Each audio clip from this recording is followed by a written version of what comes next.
ayun nga, meron kayong mga request kay President Bongbong Marcos in case he wins, which is he won. And of course, yung conversation nyo with Senator Amy Marcos. Ngayon ba, do you regret teaming up with President Ferdinand Marcos during the 2022 elections? Alam mo, inisip ko yan. Naisip ko na yan.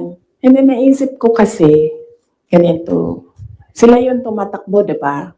Tumakbo si BBM, tumakbo si Lenny. So, either lang naman sa kanila yung mananalo noon. Tapos mayor ako ngayon. Imagine natin, parallel world na either sa kanila ang president and then ako ang mayor. So I'm sure, lahat ng mga nakapalibot sa kanila, magtitingin pa rin sila sa akin doon sa Davao City.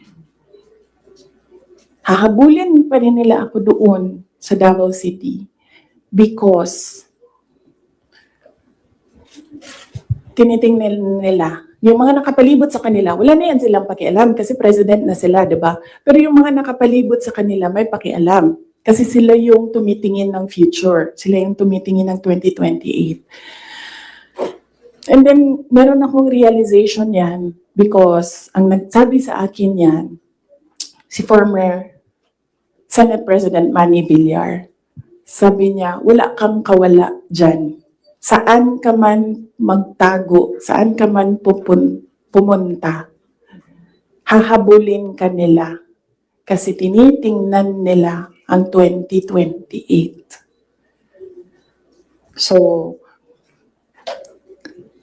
I don't regret running for Vice President. Kasi imagine nyo, kung mayor ako, tapos hinahabol nila ako ngayon.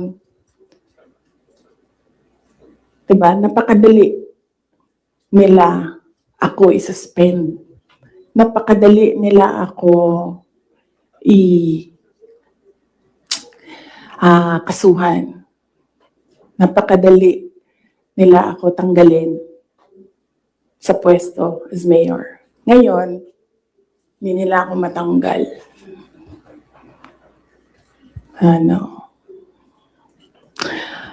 They can drag me to hell.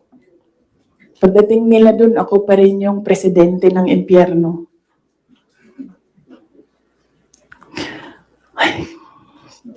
Yes.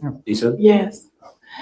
Pahiram ako ng ballpen, lagyan ko lang ng note kung saan ako nag-stop kasi para alam natin saan tayo mag-start. Mamaya. Kung sinabi niyo po na hindi kayo nagsisi na tumakbo kayo for Vice President, pero nagsisi po ba kayo na nakipag-tandem kayo kay President Bongbong Marcos? Hindi man ako na-request ni VP Lenny na tumakbong Vice President niya. No, hindi ko pinagsisihan yung pagtakbo ko as Vice President. And hindi ko din pinagsisihan na nakipag-tandem ako sa kanya. I'm sure merong rason ang Diyos kung bakit ako nilagay dito sa upuan na ito sa ilalim ng seal na yan. Para rin siguro sa kanya, para kay BBM or para sa bayan, hindi ko alam kung anong rason ng Diyos. Sometimes, or all the time, hindi natin nakikita ang rason ng Diyos. Nakukonect na lang natin siya kapag meron ng ibang nangyari sa buhay natin. Siguro, yun yung rason. Para, ganito, gawin ko, bullshitin ko sila ng bullshitin. Bullshit kayong lahat. Drag me to hell. Sorry Mark, sila muna ha, kasi hindi pa sila nakatanong. Ma'am, Mark Makalalad. good morning, VP. Since wala po kayong intention to run for Vice President from the very beginning, can we say na napilitan ba talaga kayo and without yung call ni Senator Amy, masasabi nyo ba na nagamit lang kayo para lang manalo si President Bongbong Marcos sa pagkapangulo? Napilitan, hindi. Very rational yung decision making ko sa pagtakbo as Vice President. Sinabi ko kanina, Ganon din ginawa ko. Nilista ko yung positive, nilista ko yung negative.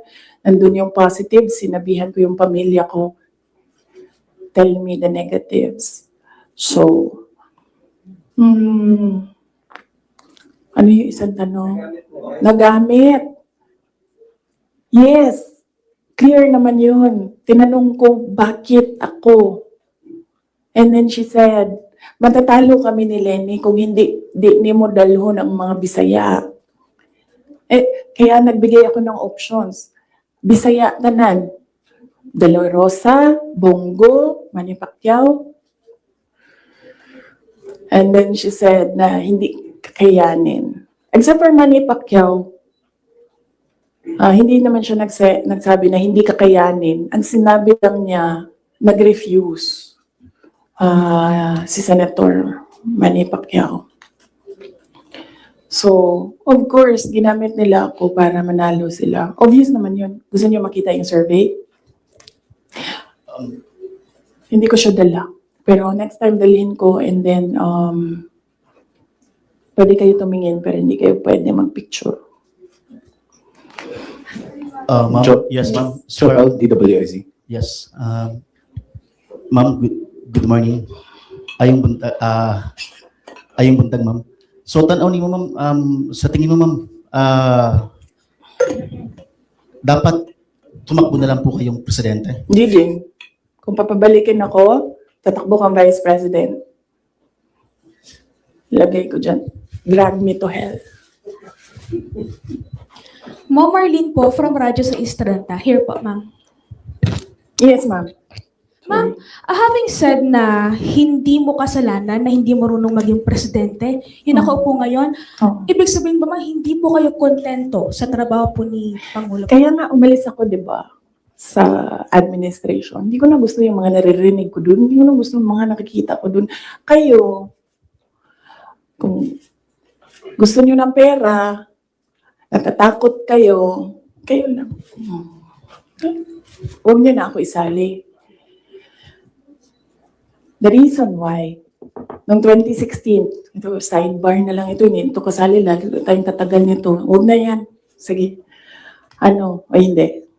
Hindi ko na gusto. Kung presidente nyo siya, okay lang. Ako, hanggang vice president lang ako. Hanggang number 2 lang itong bansa na ito. Wala itong number 1 para sa akin. Yes. Bea, Mamborajo. Yes po. Hi ma'am. Kanina po kasi sinabi nyo na, ma'am here. Yes. Kanina po kasi ma'am sinabi nyo po na hindi ka naman po inask ni VP Lenny para maging vice president niya. Did you somehow wish na sana inask ka na lang po niya na maging vice president niya to run alongside her? Hindi, ma'am. Uy, ginuukok og nidaog si Lenny. Doon, manggihapon na nila si PRD, di ba? Mag-ICC, gihapon na. Samot na. Si Trillanes o si Lenny, magkauban man na sila. So kung presidente si Lenny, ilahag hapon ng ICC. Alam niyo ba bakit hindi umuusad yung ICC? Kwento ko sa inyo next time. Masyado na kayong madaming material. Pwede natin i-cut ito. Red Mendoza. Ma'am, sorry Oh. po ma'am. Ma'am, may hanging question ako sa inyo the last time.